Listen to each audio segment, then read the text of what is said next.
Se tem uma coisa que a gente tem certeza quando anda de montanha-russa é que são equipamentos seguros. E por trás de tudo isso existem vários cálculos estruturais ali já previstos pelas fabricantes para garantir conforto e segurança para os visitantes. Mas tem alguns momentos que as fabricantes acabam pesando um pouco a mão em algumas atrações, onde acaba tendo muita força G e forçando as próprias estruturas das montanhas russas. E aí o que acontece? Prejuízo para os parques, porque eles têm que arrumar esses elementos. Então por isso no vídeo de hoje a gente vai falar de 10 elementos onde as fabricantes deram uma errada na mão aí nessas forças. Então vamos lá?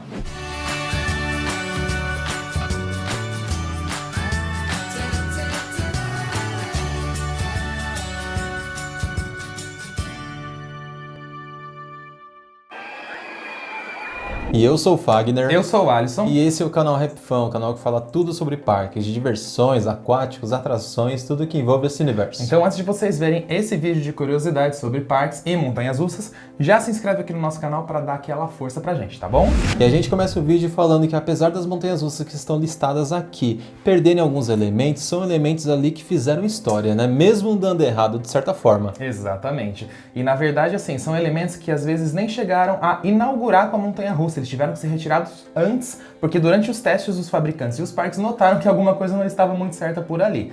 Então a gente vai começar listando aqui, tem muita coisa histórica que eu acho extremamente divertido, mas lembrando assim, gente, tem coisa que, apesar de repente ter sido retirada, não afetava na segurança das pessoas. Foi justamente por causa do estresse, por causa do prejuízo que aquilo ia causar na estrutura da montanha-russa em si, que o parque ia ter que fazer mais manutenção, teve que tirar, fabricar um novo e assim por diante. E a nossa lista começa com a montanha-russa Dratching Fire, lá do Busch Gardens Williamsburg, nos Estados Unidos, e com a manobra que é conhecida como Corkscrew ou saca-rolhas, né? Exatamente. E aqui no Brasil tem uma montanha-russa clássica que muita gente já andou e experimentou o Corkscrew, que é a Star Mountain do Beto Carreiro, que ela tem 2 Corkscrews seguidos. Essa Dratching Fire, na verdade, ela não existe mais, mas ela foi inaugurada em 1992. E na época o Busch Gardens Williamsburg estava com uma pressa para inaugurar uma nova montanha-russa, né, justamente para manter aí atrações novas anualmente. Só que na época eles queriam que a B&M fizesse essa montanha-russa. Só que na época a B&M estava com muita fila de parques querendo comprar uma montanha-russa, então o Busch Gardens acabou optando pela Arrow, que estava um pouco mais sossegada para fazer esse trabalho. E agora entra um detalhe aqui no vídeo muito importante. Gente, quando a gente fala de fabricantes de montanhas russas,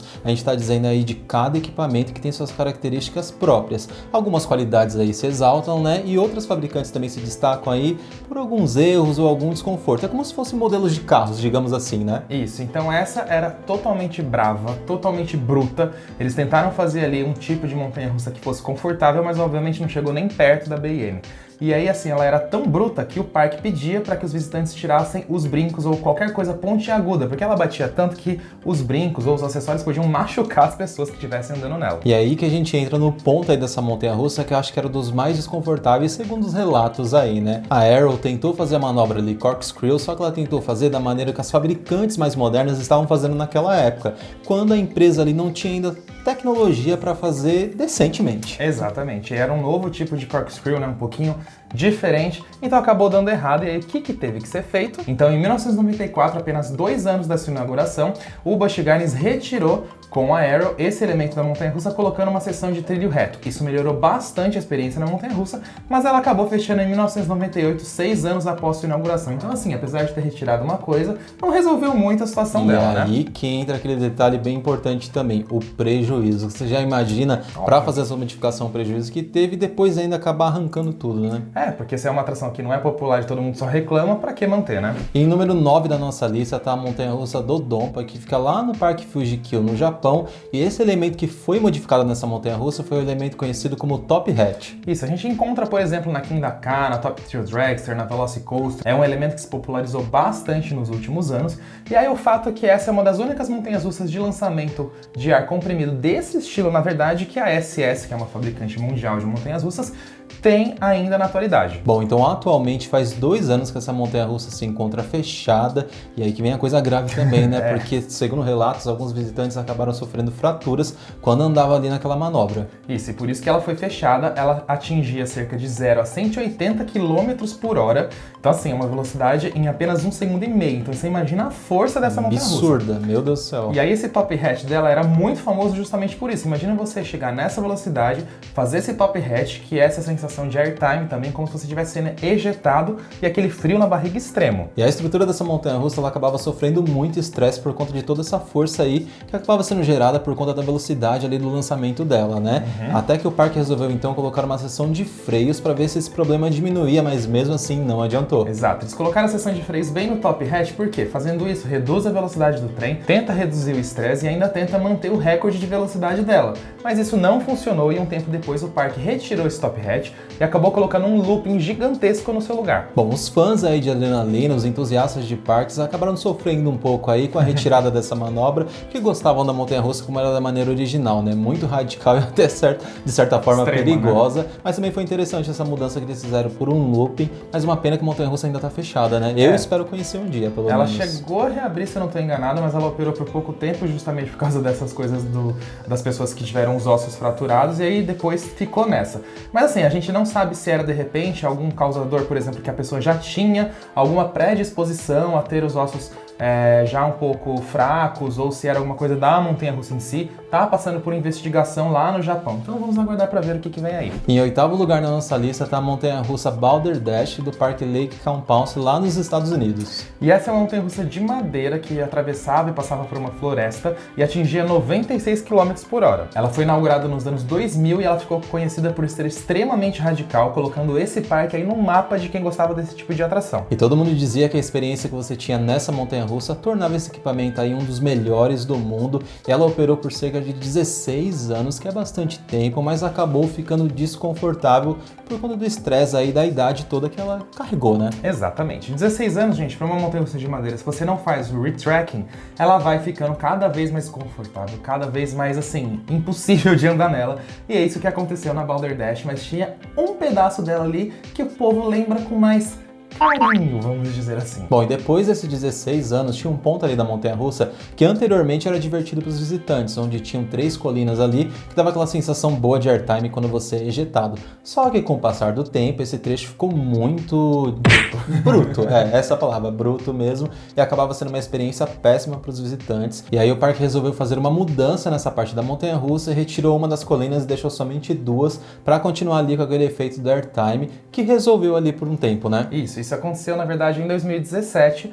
Então, aí, com essa mudança, retirou um pouco, mas pelo menos eles conseguiram dar uma suavizada. E até agora o público, na verdade, sim, aprova essa mudança. Então, aí, ponto positivo pro Lake Compounce, que não precisou retirar a montanha-russa. Deu só uma modificaçãozinha ali que tudo bem, vai, aceitável. Assim, aceitável. Aqui no nosso número 7, temos mais uma vez um corkscrew dando problema, que era na montanha-russa Tornado, do Parque MD, lá no Reino Unido. E a fabricante Pinfree é uma fabricante bem conhecida aqui no nosso país por conta daquela montanha-russa do modelo Zyklon. Inclusive, acho que é a montanha-russa que vai estar no The Town agora e esteve no Rock in Rio nas últimas edições, São né? as duas que vai ficar uma de última edição, exatamente. Então ela é mais conhecida por essas montanhas-russas aqui no nosso Brasil, só que eles se arriscaram a fazer esse outro modelo de montanha-russa que não deu certo, né? Isso, é um único modelo que foi fabricado por eles e ela era conhecida justamente pelo quê? Por causa de 2 loopings, um corkscrew, só que na verdade ela tem um trajeto assim, se você olhar para ela, até que ela é bem grande, só que ela tem um trajeto assim muito intenso, então você passava em todas essas partes e manobras com uma velocidade alta, causando muita força G o tempo todo. E agora grave esse período, de 1998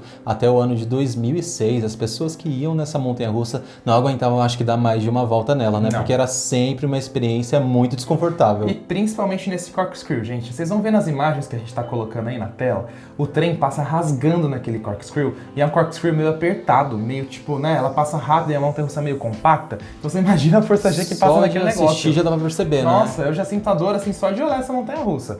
E aí, no final das contas, o parque resolveu retirar esse corkscrew e colocou uma curva em S no lugar, que deu uma leve melhorada. Apesar dela ser muito, assim, polêmica, bruta e ser desconfortável, ela acabou sendo vendida para um parque na França, onde opera até hoje com novas cores e um novo nome chamado de Gotham. Você iria experimentar essa montanha-russa? Ah, óbvio que eu iria, né? eu sou cria de Montezum, gente. Vou falar o quê? Eu falo assim, semana passada a gente foi no Hope e falou, nossa, a Montezum acho que foi uma das piores voltas que a gente deu na vida, tá até registrado aqui no vídeo nosso último vlog, né? Sim. Vão lá assistir, o link tá aqui na descrição. E o que a gente faz na próxima vez que vai no Hop High? Vamos acabar andando nela, gente. Acaba é isso. indo, eu ia gente. experimentar nessa aí só claro, pra ainda mais se eu estivesse fora do país, entendeu? Eu tinha que passar pela experiência, pra saber se é ruim de fato, entendeu? Quero saber de vocês aí. Comentem se vocês iam andar ou iam passar essa. Em 6º lugar na nossa nossa lista nós temos a montanha-russa Shivery Timbers, que fica no Michigan's Adventure, lá nos Estados Unidos. E essa montanha-russa foi inaugurada em 1998. Era uma montanha-russa de madeira que impressionava pelo seu visual e principalmente pelo seu tamanho. Era uma das montanhas-russas mais longas dos Estados Unidos, com 1.600 metros de trilho. Bom, e o ponto principal aí do desconforto nessa montanha-russa era uma parte do trajeto dela, onde o trem fazia praticamente uma curva ali, só que dava a impressão de que todo mundo seria arremessado para fora do trem, né? Exatamente. Isso era muito comum nas montanhas-russas de madeira antigamente. Hoje, na verdade, a RMC, que é a Rocky Mountain Construction, voltou com esse estilo nas montanhas-russas híbridas, que acabou indo também para as montanhas-russas de aço. Você vê fácil na Steel Vengeance do Cedar Point, enfim, várias aí. É uma coisa muito legal que eu adoro. Só que nas montanhas-russas de madeira, gente, ele era comum, mas depois, principalmente nessa montanha-russa, ele acabou se tornando um dos elementos mais desconfortáveis dessa atração, né? E aí, o que o parque fez? Acabou fazendo uma alteração ali nessa montanha-russa, colocando uma pequena colina de airtime ali naquele ponto. Isso, mas aí o público mais entusiasta não gostou da modificação, mas o público, no geral, aprovou porque ela ficou mais confortável. Então, assim, pra vocês verem como é interessante, né? O parque, assim, a maioria que tá dando problema é montanha-russa de madeira, porque a gente tá vendo nesse vídeo aqui. Mas você vê que os parques conseguem modificar as montanhas-russas de madeira com uma certa facilidade em relação às de aço. É um pouco mais fácil, vamos dizer assim. E elas sempre dão problema depois de muito tempo de operação.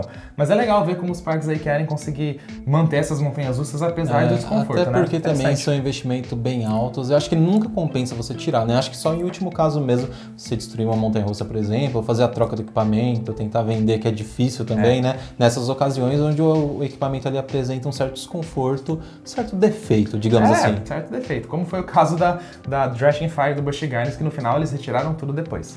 Número 5, uma montanha-russa que chegou a vir aqui ao nosso país, mas ela já chegou modificada. A gente tá falando da Batman e Robin The Chiller do Six Flags Great Adventure lá nos Estados Unidos, que precisou sofrer uma grande modificação nos seus dois...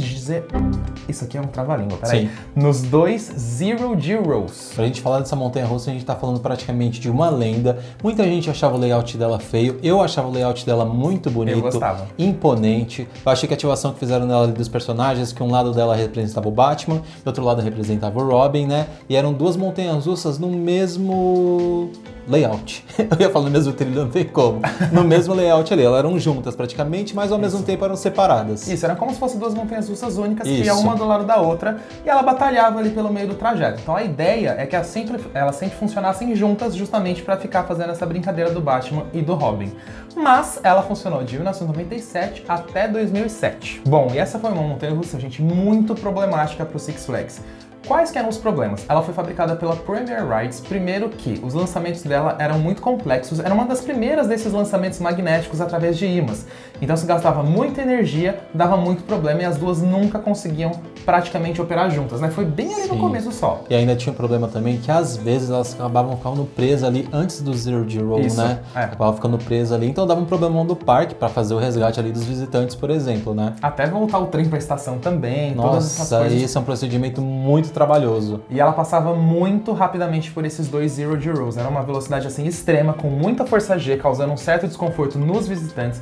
O trajeto dela em si também era um pouco desconfortável, mas também o estresse, principalmente nesse ponto dos trilhos, era muito complicado. Bom, e naquela época o parque tentou fazer ali uma solução para essa montanha-russa e tentou retirar os dois Zero G Rolls do trajeto dela para a temporada de 2007 que estava para chegar. Mesmo assim, essa modificação não deu certo. Isso, a montanha-russa continuou tendo os problemas, até que a questão do estresse, dela parar ali no meio do trajeto, melhorou um pouco. Mas a parte do lançamento, as outras questões, os trens, eram muito complexas, então ia ficar muito caro para salvar a atração. O Six Flags resolveu desmontar ela para sempre. E aí, o que aconteceu? Ela veio parar aqui no Brasil, né, Fábio? Sim, gente, veio parar aqui no Brasil. Apesar de nunca ter sido anunciada oficialmente, essa montanha-russa foi adquirida pelo Beto Carreiro, só que os problemas ali, acho que eles identificaram ali fazendo estudos na montanha-russa, e ela nunca foi montada pelo parque. Isso, eles desistiram, então o que eles fizeram? Descartaram a montanha-russa, mas assim, muita gente que ali visitou o parque naquela época, que era entre ali mais ou menos 2012, 13 até 2017, 18, dava para ver ela no Dino Magic, naquela parte do assalto ao trem ali na casa do Beto Carreiro, logo ao fundo do lado direito. Aqueles trilhos e suportes azuis e vermelhos era justamente dela. Mas assim, eu tinha esperança dela ser montada, porque aqui para a América Latina e para o nosso país ia ser uma atração fantástica, Mas é uma pena que não foi, né? Mas se era pra dar problema e ficar mais tempo fechado do que funcionando, melhor que não fosse montada, melhor né? que não fosse montada É isso. mesmo. Infelizmente, só virou uma lenda pra gente, né? Uma pena também, né? Que era um baita equipamento se você fosse observar ele com os olhos de que ela não teria defeito. Sim, com certeza. Seria um baita equipamento mesmo. Mas com todo esse problema, melhor que não tenha montado. Mas eu acho que, assim, pela tecnologia que a gente tinha ali já na época de 2014, 2015, que era muito maior em relação a 2007, 2000 e pouquinho. Resolvido, talvez, né? Talvez tivesse resolvido, mas claro que ia custar muito dinheiro. Ia custar bastante dinheiro. E em quarto lugar, nós temos a montanha-russa The Flash, do parque Six Flags Discovery Kingdom, que fica lá na Califórnia. Exatamente. E essa montanha-russa, gente, é um estilo de montanha-russa invertida fabricada pela Intamin, que ela é lançada frontalmente e também depois para trás, e assim vai fazendo o seu trajeto ali, que é realmente um vai e volta. Só que, apesar de terem várias desse tipo de montanha-russa espalhadas pelo mundo, especificamente essa tinha uma pequena diferença. Em vez de uma seção de trilho vertical e espiral, como nos modelos tradicionais, a seção da The Flash tem um ângulo de 45 graus de inclinação que transformou o elemento numa inversão. Mas qual o motivo dessa diferença em relação às demais? Então, gente, vamos lá à parte absurda da história dessa montanha-russa. Inicialmente, a Intamin e o Six Flags tinham a intenção de construir mais um Impulse Coaster da Intamin, que na verdade, os spikes nas pontas da montanha-russa, vamos chamar assim, iam ter a aspiral normalmente que todas as outras tinham. Mas essa cidade tinha um pequeno problema. Tinha um limitador de atrações, de altura, na verdade, nessa cidade, que era de 46 metros. E o projeto dessa atração era de 57. Bom, então fica aqui bem claro que nem a Intamin, que era a fabricante, nem o parque queriam fazer uma modificação nessa montanha-russa. Então o que eles pensaram? Vamos inaugurar a montanha-russa com a altura que ela tem mesmo, vamos fazer um marketing falso ali, falando que ela tem um pouco menos de altura. Só que a cidade estava no alerta ali e percebeu que a atração era mais alta do que eles divulgavam. Exatamente. Então aí o que a prefeitura fez? Obrigou o Six Flags a ou você retira a montanha-russa ou modifica ela. Então Six Flags e a Intamin pegaram e tiraram esse spike de 57 metros de altura, que era a 90 graus, e colocaram a 45 graus, fazendo modificação ali nos seus suportes. Então a aspiral, que na verdade estava ali daquela maneira, ficando a 45 graus, virou uma inversão e na verdade acabou sendo um acerto enorme, porque os visitantes consideram essa montanha-russa uma das melhores do parque até hoje. E aí ela ficou dentro da especificação de 46 metros de altura. Não era mais fácil não ter feito isso logo no começo do que ter gastado esse dinheiro todo? Acho que eles foram mais obrigados, né, pressionados de repente. Eles não queriam gastar, por isso que eles mentiram ali, pelo menos para legislação. Né? Isso é uma verdade. Eles tentaram ali contornar mesmo para não gastar, mas tiveram que investir. Mas pelo menos que foi por um lado positivo aí. Os visitantes saem felizes ali, o equipamento continua a funcionar. E o legal também é que ficou um equipamento um pouco mais diferente do que é visto nos outros parques, né? Sim, ficou único, porque não tem nenhuma outra que tenha essa inversão, na verdade, que nem era pra ser uma inversão. Não era pra ser desse jeito. Ponto positivo sem querer, na verdade, pra eles. Acertaram nesse caso. E hora de falar do Cedar Point nesse terceiro lugar, especificamente sobre a Maverick, que era uma montanha-russa fabricada pela Intamin de um modelo novo chamado de Blitz. A Intamin levava para o Cedar Point algumas inovações, como 2 lançamentos magnéticos, o estilo de trem mais curto, o lift já com lançamento e várias outras coisas, só que, mesmo antes da inauguração, ela teve um problema, que isso é muito engraçado. Levava modernidade, mas levava problema pro parque também, né? Gente, a dona Intamin é bem conhecida aí por passar, na verdade, dos limites ainda mais por usada. sofrer essas modificações. Acho que uma das fabricantes que mais passa por isso. Passa. Se a gente for contabilizar. Isso é verdade. Ultimamente eles não estão fazendo tanto, mas ali pelos anos 2007, 2015 mais ou menos, realmente eles faziam uma tentativa de inovar, talvez. Bom, a Maverick é uma montanha-russa muito famosa lá do Cedar Point, só que de maneira positiva. A maioria dos visitantes gostam muito dessa atração e é um clássico também que virou ali no parque, né? Só que caso vocês não saibam, lá na inauguração dela, ela teria um layout diferente do que foi apresentado, do que foi inaugurado, né? Ela teria um Heartline Room ali em cima do lago, só que essa manobra, ela ia ali na pauleira, né? Sim, e aí, visivelmente, gente, qualquer um olhasse... Estamos colocando aí na tela, na verdade, editor, pode colocar, por favor? Você vê que o trem passava rasgando de um jeito absurdo. E Heartline Row é uma inversão. Se as pessoas fossem nessa inversão, gente, iam desmaiar, iam apagar, nem sei se chegariam vivas do outro lado, porque era muito radical, uma coisa absurda.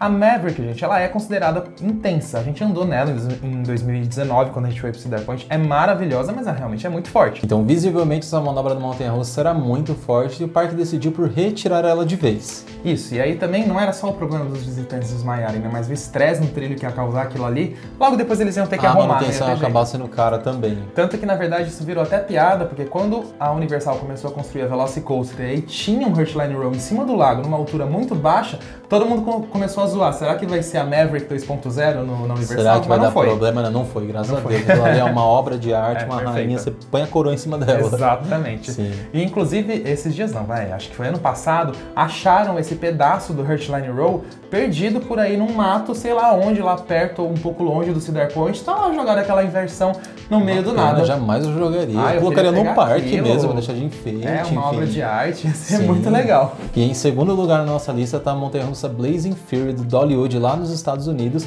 E essa é a montanha-russa mais antiga lá do parque. Ela está desde a sua inauguração. E o legal dela também é que ela combina Dark Ride ali durante o trajeto. Isso, e tem uma parte nela, na verdade, até pra falar, ela tem 45 anos de existência. Muito tempo, né? Muitos anos. É a montanha-russa mais antiga do Dollywood. E ela tem uma parte no escuro, na verdade, que você cai na água, causando, assim, uma surpresa em todo mundo. Bom, e todas as montanhas-russas, gente, ao longo dos anos, elas vão passando por modernizações, seja trocando freios, sistemas, sensores mais modernos e até partes mecânicas como freios.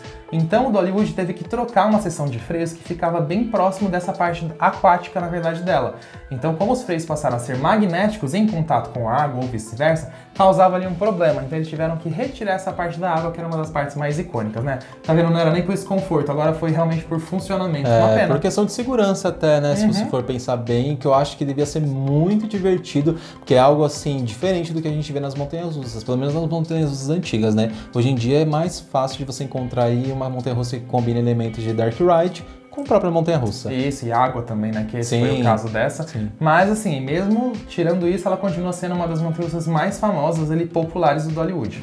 Bom, e combinar elementos de montanhas-russas não é novidade para ninguém, então lá nos Estados Unidos eles quiseram combinar o elemento de uma montanha-russa de madeira com uma inversão, com um looping ali no trajeto, só que isso não deu muito certo. E isso aconteceu no Kings Island no ano 2000 com a Son of Beast, que era uma montanha-russa de madeira com 66 metros de altura, velocidades altíssimas, e essa inversão que trazia, essa era a primeira inversão, na verdade, de uma montanha-russa de madeira naquela época. Então, assim, a gente já contou a história dessa montanha-russa de madeira aqui no nosso canal, tá? O link aqui na descrição, nos comentários. É uma história muito complexa, mas vamos resumir. Basicamente o quê? Era uma montanha-russa muito alta com uma estrutura de madeira muito grande. Os trens tinham que ser muito pesados para conseguir fazer passar nesse looping, justamente para alcançar muita velocidade. Só que com os trens muito pesados, estrutura de madeira, estresse nos trilhos, a montanha-russa começou a ter muitos problemas. E obviamente com toda essa intensidade da montanha-russa, ela trazia vários problemas, tanto problemas estruturais, problemas mecânicos e até acidentes ali durante o trajeto dela, né, com os visitantes. Sim, por causa desses trens pesados, gente, e obviamente uma estrutura mal feita por parte da fabricante, às vezes tinha momentos que, assim, chegou a quebrar, tipo, suportes, quebrar trilhos, e é onde ocorreu esses acidentes. Não teve nenhum acidente com morte, mas, por exemplo, imagina você andando numa montanha-russa, o trilho dá uma desnivelada, justamente por causa dos trens pesados, e aí você passa a 120 km por hora. Praticamente numa lombada ali, uma lombada de aço, né, digamos assim. Pelo amor de Deus, imagina. Então assim, horrível. E para solucionar o problema dos trens pesados, que era para passar o looping, o parque resolveu retirar esse looping justamente para conseguir colocar trens mais leves nessa montanha-russa, o que acabou ajudando um pouco a situação da Son of Beast, mas não resolveu. Bom, a história do fim dessa montanha-russa começa lá no ano de 2009, quando ela fechou por conta de todas essas reclamações que eles continuavam recebendo dos visitantes, por ser uma montanha-russa já antiga, que causava muito desconforto, até que a gente chega no ano de 2012, quando finalmente eles retiraram ela de vez, né? Exatamente. E de 2009 até 2012, ela basicamente ficou o tempo todo fechada, já tinha sido retirado do looping, ela tinha voltado a funcionar com trens mais leves, mas ainda assim continuou dando problema, e aconteceu isso que o Fag falou, foi retirada 100%. Mas aqui agora, para finalizar esse vídeo, eu vou fazer uma menção honrosa, que na verdade eu até lembrei, que não estava nem no nosso roteiro. No nosso roteiro, tava esquecendo a palavra. Que é na verdade da Intimidator lá do Kings Dominion, que a gente andou, que na verdade quando ela inaugurou, ela tinha um tipo assim de queda, na verdade, tá? Ela sai de 97 metros de altura para praticamente ali, vai uns 5 metros do chão, e você faz uma curva fechadíssima. E ela subia já de uma vez, e ali todo mundo apagava, praticamente desmaiado. Não tinha jeito, gente, era muito intenso. Quando nós fomos nessa montanha-russa também, nossa pista começou a escurecer ali, era uma coisa muito diferente, nunca tinha passado por isso. Sim. A gente já contou isso daqui no nosso canal, por exemplo. Só que aí o que a IN também teve que fazer com o Kings Dominion foi justamente no ano seguinte, primeiro eles colocaram freios nessa descida para ver se resolvia. Deu uma pequena resolvida, mas não solucionou. E no ano seguinte eles tiveram que retirar e refazer toda essa curva, fazer ela mais aberta e a subida subida dela, para a primeira colina após a queda, fazer ela muito mais suave, mais longa. Então aí, agora você na verdade você não desmaia, você só escurece a vista, que é o que aconteceu com a gente. Então eu não podia deixar de citar ela. É o menos mal dessa montanha-russa, né? Mas foi uma experiência ainda assim positiva pra gente. A gente gosta muito de atração bem radical, então pra gente não foi desconfortável não. Mas foi Achei engraçado. engraçado. Foi legal viver isso e saber que eles tinham feito essa modificação e a gente poder comprovar ali na prática. A gente pensar, imagina assim. como era antes da modificação. Pelo amor de Deus, gente. Pelo amor de Deus. Horrível. Horrível ou não, né? Tem gente que gosta dessas coisas, mas enfim. Mas é isso, gente. Chegamos aqui ao final desse vídeo aí pra vocês saberem mais de atrações, na verdade de montanhas russas, e modelos delas que deram errado, seja de manobras, de curvas e afins. Então a gente quer saber de você qual dessas modificações que você achou mais absurda, né, Fag? Comenta aí que a gente vai ler o comentário de vocês e aquele pedido especial. Se gostou desse vídeo, já deixa o like, compartilha com os amigos, com a família, com todo mundo que você gosta e se inscreve no nosso canal também. Isso aí, gente. Aqui no final estão aparecendo os nossos membros aqui do nosso canal, então dá uma força também se você puder, se torna um. Se você não puder, só fazer isso que o Fag citou que vai ajudar muito o nosso trabalho, tá bom? E para se tornar um membro é muito fácil. Aqui embaixo do vídeo, se tornar um membro, tá bom? Então, beijo pra vocês, até o próximo vídeo. Tchau!